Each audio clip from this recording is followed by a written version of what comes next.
Hello, and welcome to the No and Iron podcast with your host, Lily Busby. This week, I am joined by Margaret McDonald, a mental health advocate and blogger. She runs the blog Where the Light Gets In, sharing her experiences with her mental health. This episode will focus on what she's experienced so far and how today's patients are impacted by our current political landscape. But before we delve in, Margaret, can you tell us a little bit about yourself? Yes, so my name's Margaret. I live in Northern Ireland. I have been a service user of community mental health services now for around 18 years. In December of last year, I had quite a severe episode of depression, which resulted in me being hospitalised, at which point I started blogging, and I have been campaigning and advocating for better provision and access to mental health services in Northern Ireland. And can you tell us a little bit about your blog? Initially, whenever I began blogging, it was essentially just me journaling online. I didn't feel that there were very many safe spaces online on social media to talk openly and candidly about the things that I was experiencing. I was very familiar with other people sharing their stories of maybe experiencing anxiety or depression, but without really talking about what the reality of those things were, maybe some of the uglier sides of it. So basically it grew from my diary being online to building a sort of community around that of other people who maybe experienced similar things but felt they couldn't share, or people that didn't really know where to go for help. So that is kind of just grew from there. And what was it like for you to set up the blog and get the response that you did? It was initially really overwhelming. I don't imagine that anybody would ever read it, to be honest. And then slowly but surely more people started coming forward. But once I got over that initial overwhelming feeling, it was very supportive. But a really supportive community of followers, people who have been cheering me on through various stages of my own recovery and who've been able to support others in the process as well. I suppose I'm still a wee bit in shock that people do actually still read it. That always catches me off guard because in my mind, I'm just one person with one story. But you realise just how prevalent poor mental health is in this country, you know, whenever there are so many people coming forward, reading it, getting something out of it and sharing their own similar experiences. And you've said before that you write in a confessional way. How does that make you feel, like when you hit the publish button to when it goes to all those people? There's definitely a lot of nerves there, but I couldn't write in any other way. You know, it wouldn't feel genuine and it wouldn't feel aligned with what I'm about. You know, I can't be the only person who has the ugly thoughts, the frightening thoughts, the feelings that maybe this is the way your life's going to be forever. And it's important to me to think that even one person reading that is saying, you know, I felt that way too. But yes, it's left me feeling very vulnerable at times, more so with people that I know than people that I don't know. Strangers are the easy part. It's the people who you deal with in your day-to-day life, who you've been maybe going out and putting on the mask in front of, and for them to see what's behind that mask is a really, you know, it feels like a brave thing to do sometimes and feels like a foolish thing to do a lot of the other time. And has it sort of helped you as well as, you know, like it, as you said, it has given you a bit of concerns about the people that you know, but overall, have you felt the whole blogging experience has helped you? I very much have, not only for the support from other people, but it's really helpful to have been able to look back on where I was when I started blogging and the long journey and long process that's been to where I am now. So it means that, you know, now I can still look back and say, yes, this is one bad day, but it's still not as bad as it had been. And you mentioned you didn't realise how bad you were at the time as well. I really didn't. I think probably in the couple of months leading up to being admitted to hospital, I was much worse than I thought I was. I knew that I needed some help, but the nature of being so unwell is that you become very fearful and very mistrustful of people around you. So you don't let the people that are trying to help in. It took me a long time to reach out and ask for the support of the services that were supposed to help me. So really, by the time I'd done that, I was probably too unwell. You know, I should have really done that a good month, maybe 6 weeks prior to what I had done. So I experienced psychotic symptoms with my depression.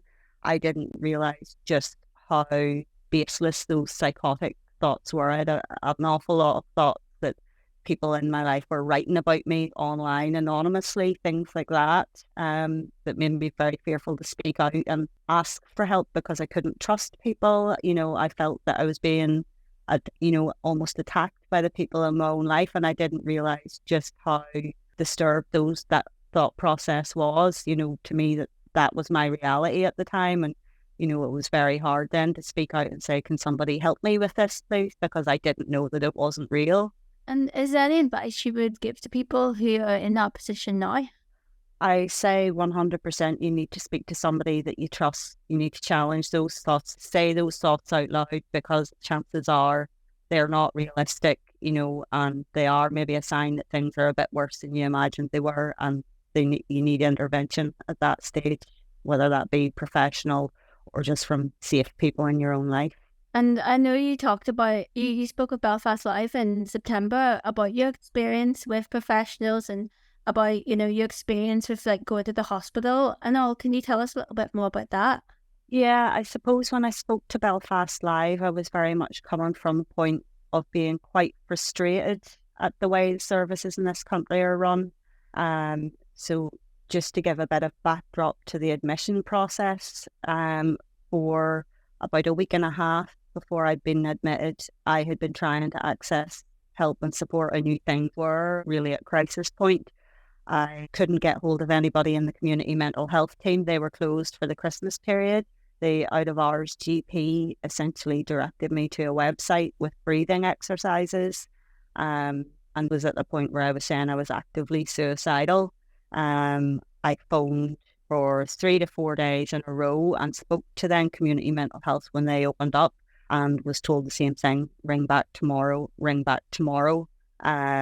It was very difficult to sort of be saying, I really need help, I'm very unwell, I don't think I can keep myself safe. And for the person on the other end of the phone be saying, oh, well, thanks for calling, can you call back again tomorrow?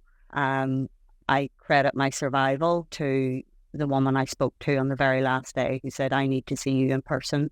I think you need hospitalisation and I'd like you to come in, because had she not made that call, I probably wouldn't be here today.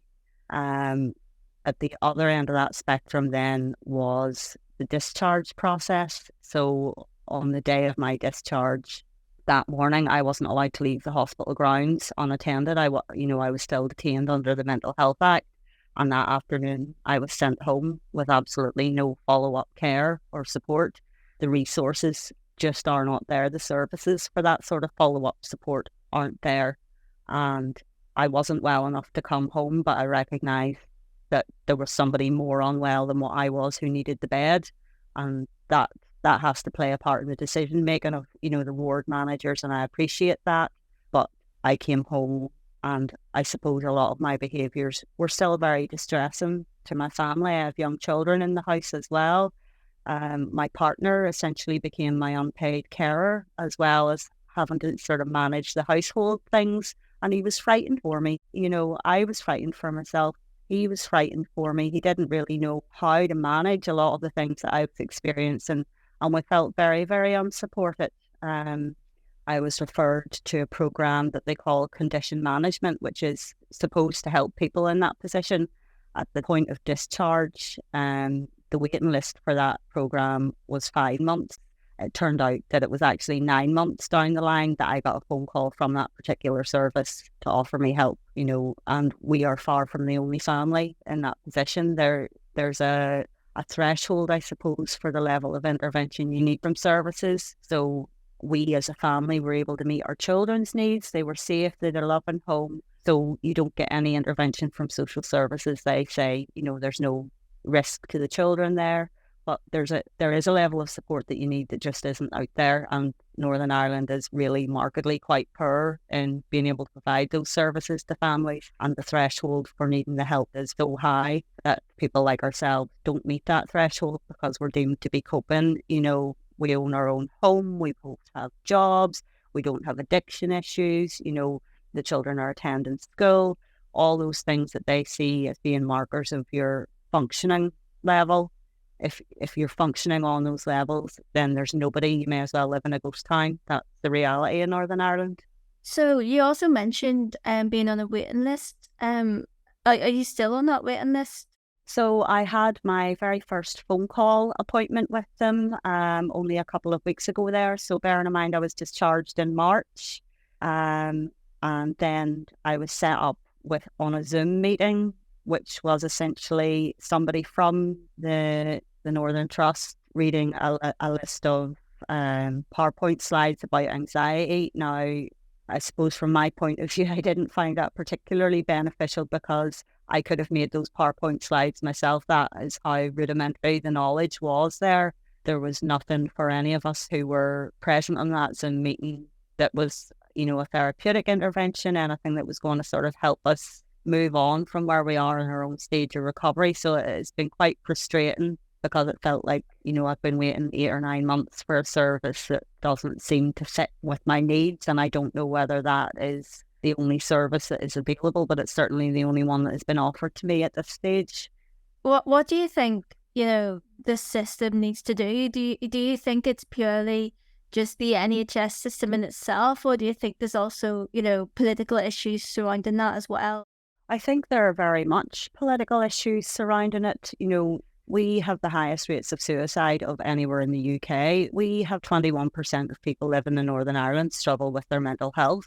I think the last count, there was just shy of 400,000 people registered with their GP practice as having depression. We are not somehow genetically more predisposed to mental illness than anywhere else in the UK. This is a political issue because we have higher rates of homelessness, deprivation, post-conflict trauma. The very infrastructures of this country are in the direct aftermath of dealing with the conflict and the troubles in Northern Ireland. And we are not addressing it. The powers that be are not addressing it. And while we still treat mental health issues as a health issue and not a political one, nothing is going to change. It's insidious in this country. And I think the fact that we don't have a functioning government just exacerbates that problem. There are people in need. There are people who need to be able to access services that can't be implemented because we don't have a functioning government. And there is not enough, I suppose, acknowledgement of the holistic aspects of why we are where we are in terms of mental health in this country. Like I say, it's homelessness, it's unemployment, everything. I think 2005, there was a study undertaken and it said that 39% of people living in Northern Ireland met the criteria for PTSD, and that's directly conflict-related issues, So whilst I personally may not have been directly impacted by the troubles, I'm living in a country that is managed and inhabited by people who have been profoundly impacted by it. And, that's no small thing. Intergenerational trauma in this country is a huge issue. What would you like to see done to resolve the issues that the pressures that the NHS is facing and all those other societal problems that seem to be linked to it as well? I think for me, the thing that we need to be investing in is children and young people, young families. We know for a fact that early intervention and support of families with young children in improving their emotional intelligence and helping them regulate their own feelings, open conversations around mental health at primary school age are safety factors for protecting their mental health later on. We need to be getting in when children are young. We need to be giving them the tools to manage sort of blips in their mental health. We need to be taking away the stigma of talking around it because that's the only way that we protect the future generations from the level of crisis that we're seeing now, particularly amongst my own generation. We have a government who cut funding. There was specific funding in place called Happy Healthy Minds. That funding came on the back of all the research that shows that early intervention and early years work is what protects mental health. And yet that funding was cut earlier this year, so we know what the problem is. The research has shown us what the problem is. The research has shown us how we fix the problem. And yet the funding that enables all those things to be a positive factor has been cut. It doesn't make sense to me. And is there any messages you would like to send to the politicians?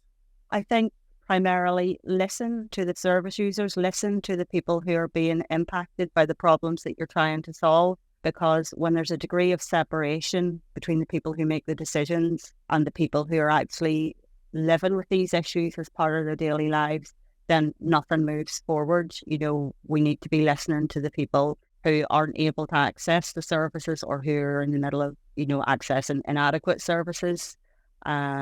I think we need to move away from divisive thinking in this country and point scoring and put the needs of the people first over political agenda.